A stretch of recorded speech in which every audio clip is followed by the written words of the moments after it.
C'est un des rois du cirque. Il dirige le plus grand chapiteau du monde. Il a su inventer un cirque moderne qui bouscule les traditions, les codes du spectacle. Il a même su exporter le cirque français en Chine.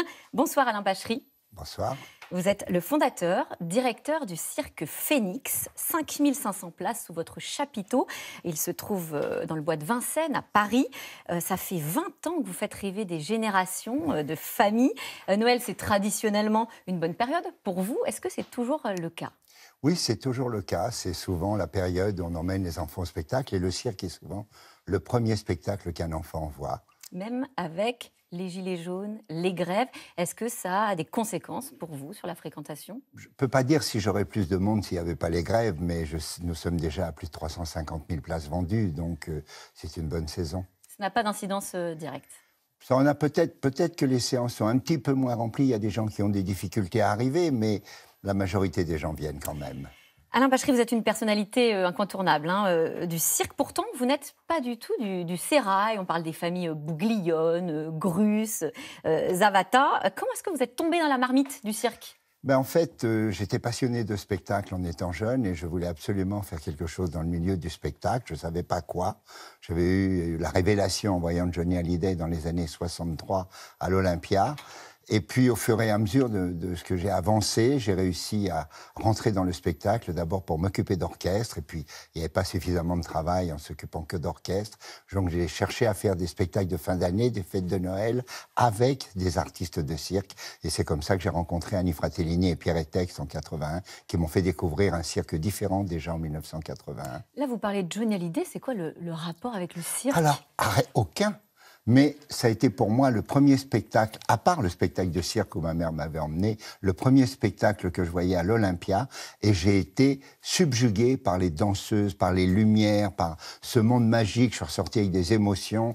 Et puis, quelques mois plus tard, j'ai vu Liza Minnelli. Et là, ça a été la confirmation. Il fallait que je fasse quelque chose dans ce métier qui fait rêver. Alors, c'est assez étonnant parce qu'on dit que vous n'êtes pas du sérail. Et en même temps, j'ai découvert que votre grand-père, votre père, était du milieu. Mais ça, vous l'avez su que très tard. Alors, j'ai pas connu mon père très peu, il est parti, j'étais très jeune.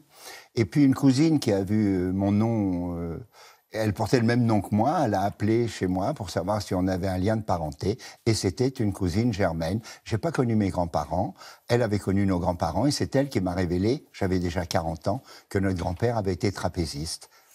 Coïncidence étrange quand même. Peut-être que c'était un peu dans les gènes quand même. Est-ce que, quand on parle de cirque, on pense bien sûr aux trapézistes, aux clowns, mais on pense aussi aux animaux sauvages. La mairie de Paris voudrait les interdire. Je crois que vous, ça fait bien longtemps que vous avez décidé de ne plus travailler avec des animaux. Pourquoi ? Alors c'est en 2002 que j'ai pris la décision d'arrêter les animaux, sauvages ou domestiques. J'ai décidé parce que j'avais un numéro extraordinaire dans mon spectacle, c'était un ourson cosaque qui passait sous le ventre du cheval au galop. Je l'avais engagé, j'avais la responsabilité de l'avoir engagé, j'avais fait un casting et je l'avais vu en Russie. Et à chaque représentation, je voyais la peur de cet ourson. Et j'assiste à tous mes spectacles. Et au fur et à mesure, je me disais quand même, la pauvre bête, qu'est-ce qu'il a peur. Et à la fin de la saison, j'ai dit à mon équipe, c'est la dernière fois, je ne prendrai plus d'animaux. On va essayer de faire un cirque différent, sans animaux. En même temps, c'est vrai que pour ceux qui ne peuvent pas voyager, parfois le cirque, c'est le seul endroit où on peut voir des animaux sauvages si proches. Est-ce que vous comprenez ceux qui critiquent cette décision de la ville de Paris ? Je dirais que ça, c'était un peu vrai. Mais maintenant, il y a quand même les zoos, il y a d'autres possibilités de voir des animaux. Vous savez, les animaux, on avait même mis des noirs en cage à un moment donné au cirque. Donc c'est pareil. On ne peut pas non plus accepter que des animaux soient en cage toute leur vie. C'est difficile pour les bêtes quand même.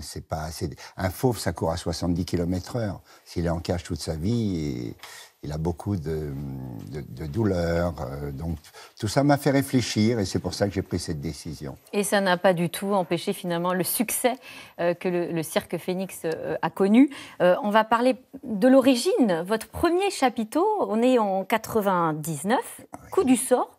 Vous le voyez s'écrouler sous vos yeux. Racontez-nous. Eh bien, en octobre 99, on m'a livré le premier chapiteau que j'avais acheté. En décembre 99, tout le monde sait, la terrible tempête qui s'est abattue sur la France Mon équipe, à 6 heures du matin, m'a appelé. Moi, j'étais parti à minuit du chapiteau, il n'y avait pas de vent. À 6 heures du matin, l'équipe m'appelle, elle me dit « Alain, il faut venir tout de suite, le chapiteau va tomber ». C'est un réveil quand même un peu surprenant. J'ai pris la voiture, je suis parti, j'ai vu mes affiches passer sur le périphérique. Et arrivé sur la pelouse de Reuilly, mes confrères étaient déjà par terre, les smermorques étaient renversés, mon chapiteau faisait ça.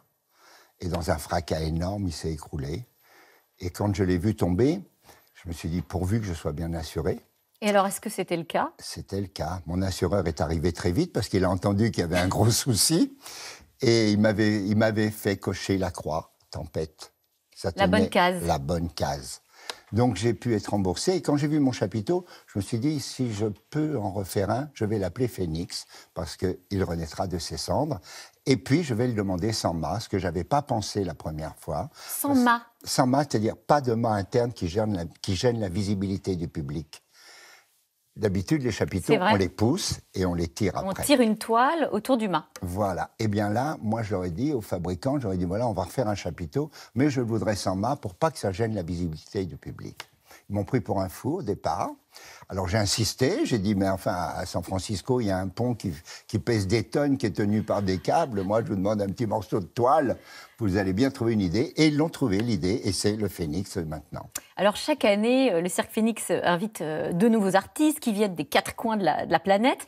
Comment est-ce que vous sélectionnez les numéros? J'imagine que vous croulez sous les demandes, les propositions. Oui, on a beaucoup de demandes et puis je voyage beaucoup aussi. On fait les castings dans les pays, environ 1 an et demi à l'avance. D'accord. Et puis après, on crée le spectacle. Il y a le choix des costumes, des musiques, la mise en scène à faire, les créations lumière, corriger les numéros qui sont parfois peut-être, que je trouve peut-être un petit peu trop longs, parce qu'il faut beaucoup de rythme.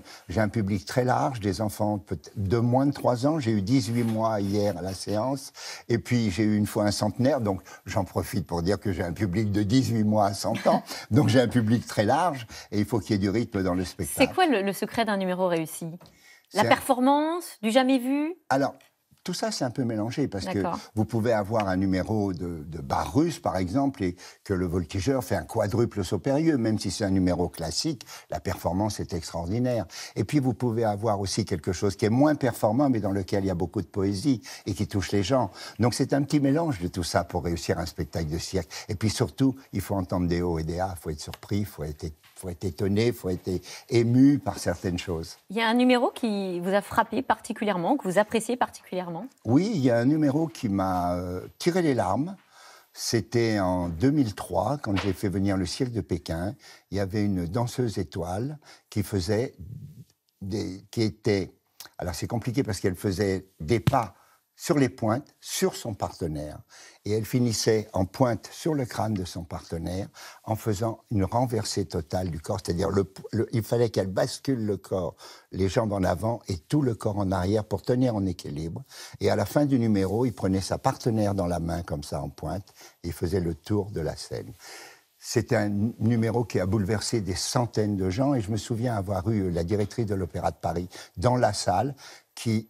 À la fin du spectacle, elle est venue me voir, elle me dit « Mais ce qu'elle fait, c'est tellement difficile déjà par terre.